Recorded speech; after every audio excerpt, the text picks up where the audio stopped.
Assalamualaikum warahmatullahi wabarakatuh. Halo anak-anak kelas 1 Al-Iman, semangat pagi. Alhamdulillah kita bertemu lagi di hari Senin ini. Pada hari ini Bu Guru ingin memberikan sebuah cerita tentang kelahiran Nabi Muhammad SAW. Mohon disimak ya. Kelahiran Nabi Muhammad Shallallahu Alaihi Wasallam. Mekah yang semula hanya ditinggali oleh Hajar dan Nabi Ismail, seiring dengan berjalannya waktu, berubah menjadi sebuah negeri yang besar. Berkat doa Nabi Ibrahim, negeri itu sungguh mendapatkan berkah dari Allah. Masyarakatnya hidup dalam kecukupan dan sejahtera. Beribu-ribu tahun kemudian, Mekah berubah menjadi negeri yang sangat kejam. Sebagian besar masyarakatnya mulai melupakan ajaran agama yang benar dan berganti menyembah berhala-berhala yang mereka ciptakan sendiri. Di antaranya adalah Saman, Watan, Nusyun, dan masih banyak lainnya. Semua itu adalah Tuhan yang mereka ciptakan dari batu, kayu, ataupun logam. Bukan hanya Tuhan mereka saja yang berubah, sifat dan perilaku masyarakatnya pun juga berubah. Kaum Quraisy yang secara turun-temurun menguasai Mekah dan Ka'bah mulai membentuk kelompok masing-masing. Mereka sangat berkuasa dan kaya raya. Namun kekayaan itu mereka dapatkan dengan cara yang tidak halal. Merampok, memeras rakyat kecil, berjudi, curang dalam berdagang, dan perbudakan yang sangat kejam. Kaum Quraisy menganggap harta adalah segalanya. Bagi yang memiliki harta paling banyak, dialah yang akan menjadi pemimpin.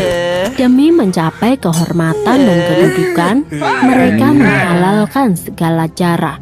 Karena itu pula, mereka seringkali terlibat dalam perselisihan dan kadang-kadang menimbulkan perang antar saudara.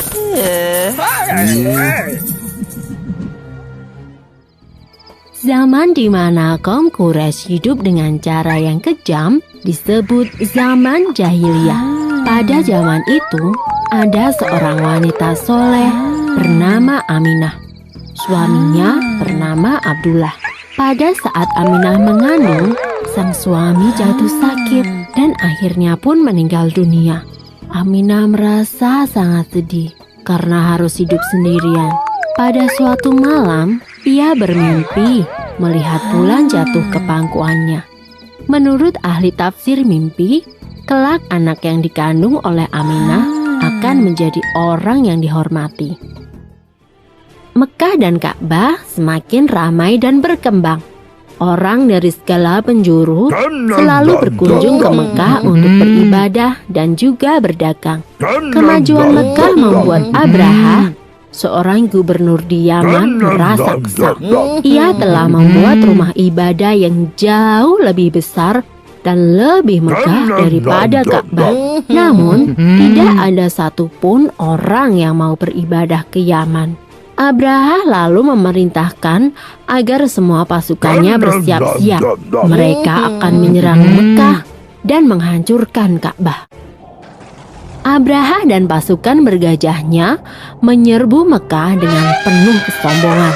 Ketika ia akan menghancurkan Ka'bah, tiba-tiba datang ribuan burung ababil. Burung-burung itu membawa batu-batu berapi dari neraka. Kemudian batu-batu itu dilemparkan ke arah pasukan gajah Abraha. Dalam sekejap mata, pasukan Abraha berhasil dikalahkan dan Ka'bah pun dapat diselamatkan. Tahun itu kemudian disebut dengan Tahun Gajah. Pada Tahun Gajah itu pula, Aminah melahirkan putranya. Ia memberikan nama Muhammad, sebuah nama yang tidak lazim untuk anak-anak kaum Quraisy. Ialah Nabi Muhammad, nabi terakhir yang diutus oleh Allah. Ia dilahirkan pada hari Senin, 12 Rabiul Awal tahun Gajah. Selesai. Sumber dalam Al-Quran terdapat dalam surat Al-Fil ayat 1-5 yang artinya, apakah kamu tidak memperhatikan bagaimana Tuhanmu telah bertindak terhadap tentara bergajah? Bukankah Dia telah menjadikan tipu daya mereka untuk menghancurkan Ka'bah itu sia-sia? Dan Dia mengirimkan kepada mereka burung yang berbondong-bondong, yang melempari mereka dengan batu berasal dari tanah yang terbakar. Lalu Dia menjadikan mereka seperti daun-daun yang dimakan ulat. Nah, kalian sudah dengarkan ceritanya?